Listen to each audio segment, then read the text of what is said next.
So what is your observation అండి? అంటే సరే ముందు తమిళనాడు మాట్లాడుకుని తర్వాత ఇన్ జనరల్ మాట్లాడుకుందాం సార్. తమిళనాడు మెయిన్ థింగ్ ఏమిటంటే ఇదేం కొత్త కాదు.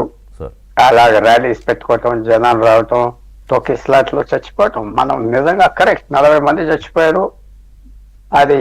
కానీ మనం భారతదేశంలో ముఖ్యంగా దక్షిణాదిలో ఎక్కువ తొక్కిస్లాట్లు జరుగుతూ ఉంటాయి. తిరుపతి అవునే, లేకపోతే బెంగళూరు అవునే, లేకపోతే తమిళనాడు అవునే. ఇది ఒక కొంచెం ఆశ్చర్యకరమైన విషయం.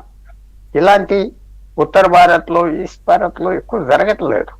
ఇక్కడ ఒక రకమైన మేనియా, పబ్లిక్ కి ఫ్రీ టైం ఉన్నదా, లేకపోతే క్యూరియాసిటీ ఉన్నదా, జనం వస్తారు చూస్తారు, ఇంతమంది రావాలి అంతమంది రావాలని చెప్పటం కష్టం. నిన్న మొన్న పోలీసులు సరిగ్గా చేయలేదు తమిళనాడులో అనగానే పోలీసులు, ఏ పోలీస్ అధికారులు ఒక అపోజిషన్ నాయకుడు జనం వస్తున్నారంటే బస్సులు లారీలు ఆఫ్ చేస్తారు, మీరు అడ్డం పడ్డారు ఆ జనానికని అలిగేషన్ వస్తుంది కదా. సో అది పోలీసుని బ్లేమ్ చేయటం, రాష్ట్ర ప్రభుత్వాలని బ్లేమ్ చేయటం కరెక్ట్ కాదు.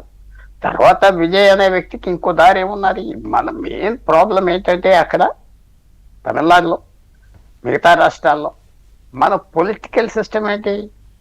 ఒకనప్పుడు కాన్వాయ్స్ ర్యాలీస్ ఎందుకు పెట్టారంటే అది కార్లు ఉండే కాదు. అది కాదు. ఆంధ్రప్రదేశ్లో దాదాపు 40-50 సంవత్సరాల్లో ఎంత 10,000 30,000 అన్ని కార్లే ఉండేవి.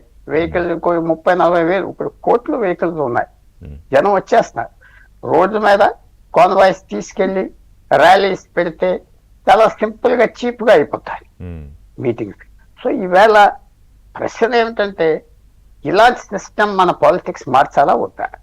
ఆ రోడ్ల మీద చూస్తున్నారు కదా మీరు చూపెట్టిన బొమ్మలన్నీ, అంత నేరో రోడ్ల మీద 10,000 మంది తీసుకురావటం, జనం వచ్చారని చూపెడతాం, ఓ జనం వచ్చేసారని చెప్పుకోవటం, పాదయాత్ర అవునే, లేకపోతే అంటే ఇప్పుడు విజయ్ లాంటి ఒక అంత ఫేమస్ పర్సనాలిటీ వస్తున్నప్పుడు పార్టీ నిర్వాహకులు కానీ పోలీసులు కానీ ఒక అంచనా ఉండదా? ఒక ర్యాలీకి ఎంతమంది వస్తారు, ఆ ర్యాలీకి ఎలాంటి ప్లేస్ అనుమతి ఇవ్వాలి, ఎలాంటి జాగ్రత్తలు తీసుకోవాలి అనేది వెరీ బేసిక్ క్రైటీరియా కదా అది. ఇది మీరు తొక్కిస్లాట్లలో ఇక మనుషులు చచ్చిపోకూడదు, ప్రజలకు ఫ్రీగా ఉండాలంటే స్టేడియంలో పెట్టాలి ఇలాంటి మీటింగ్స్. ఇతర దేశాలు మనం ఏదో ప్రోగ్రెస్ అయిపోయాం, డెవలప్మెంట్ అయిపోయాం, ప్రపంచంలో 4వ స్థాయికి వచ్చామంటే 4వ స్థాయిలో ఉన్న వాళ్ళలాగా యాక్ట్ చేయాలి. ఇది కుదరదు. మీరు స్టేడియంస్ లో పర్మిషన్ ఇవ్వండి, స్టేడియంస్ లో లీడర్స్ రావాలి, ఊర్లు పేర్లు అన్ని వదిలిపోతాయి. పోలీసుకి కూడా ఎంత కష్టమేది, 2,000 మంది కూర్చోవాలి అక్కడ, రోడ్లు కాయాలి, పోలీసులు ఎక్కకూడదు, ఇది ఎక్కకూడదు.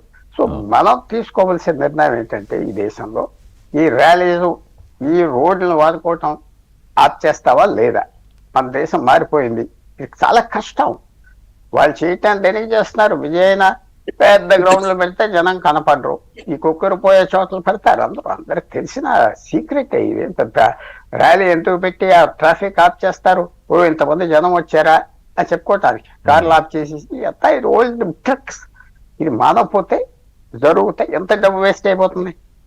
మొన్నటి నుంచి ఇప్పుడు గవర్నమెంట్ ఖర్చు ఎంత పెట్టుతుంది అక్కడ, మినిస్టర్స్ రావటం, పోవటం, హాస్పిటల్స్ పని అంతా ఆగిపోవటం, డిస్ట్రాక్షన్ అయిపోయింది కదా. సో మీరు ఇలాంటి వెనక్కి తిరిగి చూస్తే ఆ టైం అయిపోయింది. ఒకనప్పుడు జనం లారీల మీద వచ్చేవారు, మీటింగ్ సరదాపడి వచ్చేవారు, లారీలు ఎక్కటమే గొప్ప. ఇప్పుడు బస్సులు తీసుకురావాలి, ఏసీ బస్సులో తేవాలి, తిండి పెట్టాలి, టెంట్లలో పెట్టాలి. అది మారిపోయింది. కాబట్టి ఇలాంటి ర్యాలీలు స్టేడియంలో పెట్టేయలేక ఇతర దేశాలు అలా చేస్తున్నారు కదా. ఇంకెక్కడ ఏ దేశంలో, ఏదో బంగ్లాదేశ్ పాకిస్తాన్తో మనం పోల్చుకుంటే సరే, అడ్వాన్స్ కంట్రీస్ తో పోల్చుకుంటే మన డెమోక్రసీ కాబట్టి ఇది చేయాలి. ఎంత డిస్క్రిప్షన్ చేస్తున్నారు. సో మార్పు అనేది రావాలంటే అంతే. విద్యాసాగర్ గారు, ఇప్పుడు శ్రేణుల